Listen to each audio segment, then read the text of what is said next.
Mental Health. And this is an organization that's devoted to research as well as education.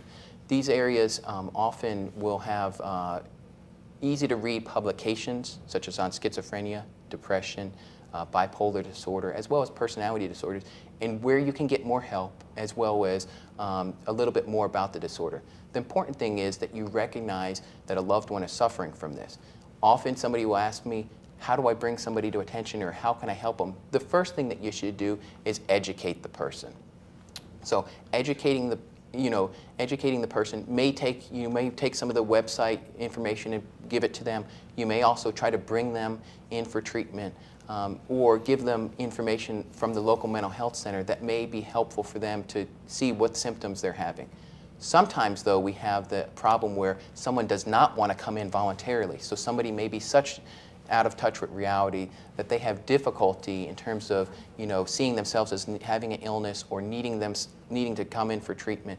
And people ask me, what do I do when my loved one is so sick and won't come into the hospital? Luckily, in the United States, we have a court system that's set up, and here in Mobile, we have a probate system where if somebody is psychotic and mentally ill and probably dangerous to themselves or others, they can actually be petitioned. And anybody, you, me, Joyce, Skip, anybody can actually take out a petition, and they need to call the courthouse and say, I have someone that I'm concerned about, and they're demonstrating these symptoms. Is it possible that I could get them some help? And what they'll do then is, they'll arrange, if you fill out the petition, and the person will have a hearing, they'll be brought in by the deputies, and at that time, they can be brought in and brought into treatment and for evaluation, even against their will. And sometimes that does happen. Now, there's a few other things that I wanted to talk about.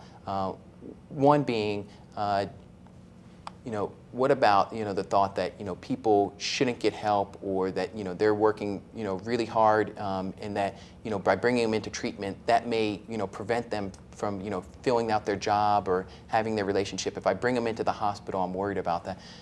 That's a realistic concern. We want to keep people and meet them where they are.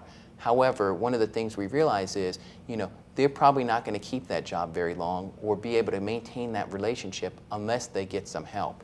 And generally, psychiatrists, counselors are more than willing to work around other people's schedule. And if they need to meet them late in the afternoon, they'll do such, or early in the morning. And this time, it's very important that they get into treatment. All right. And finally, we're going to talk a little bit, about my goals today. And my goals were, one, to show you that psychotic symptoms don't necessarily mean that somebody has a psychotic disorder. We've talked that substances can contribute to this. We've also talked that, medical conditions, somebody could have a brain tumor. These different things may present with psychotic symptoms. So it's very important that if somebody does start showing symptoms of psychosis, that you bring them in for treatment.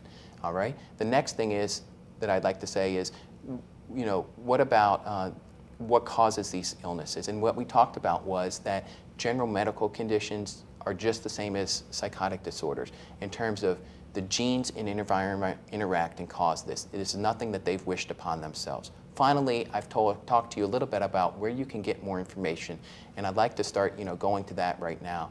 We've talked about the site NAMI, National Alliance of Mentally Ill. We've also talked to the National Institute of Mental Health, and that's what we're going to talk with. And I'll show you those sites here, and if you have any questions, please feel free to contact us. Joyce and Skip, thank you for the time. Thank you very much, Dr. Penskovic. And of course, as you said earlier in the lecture, that just the medical intervention is not enough. They also need to be in therapy and have help to learn skills, to help the family develop, and how can we help cope with this thing. Thank you so much for joining us, and have a pleasant day.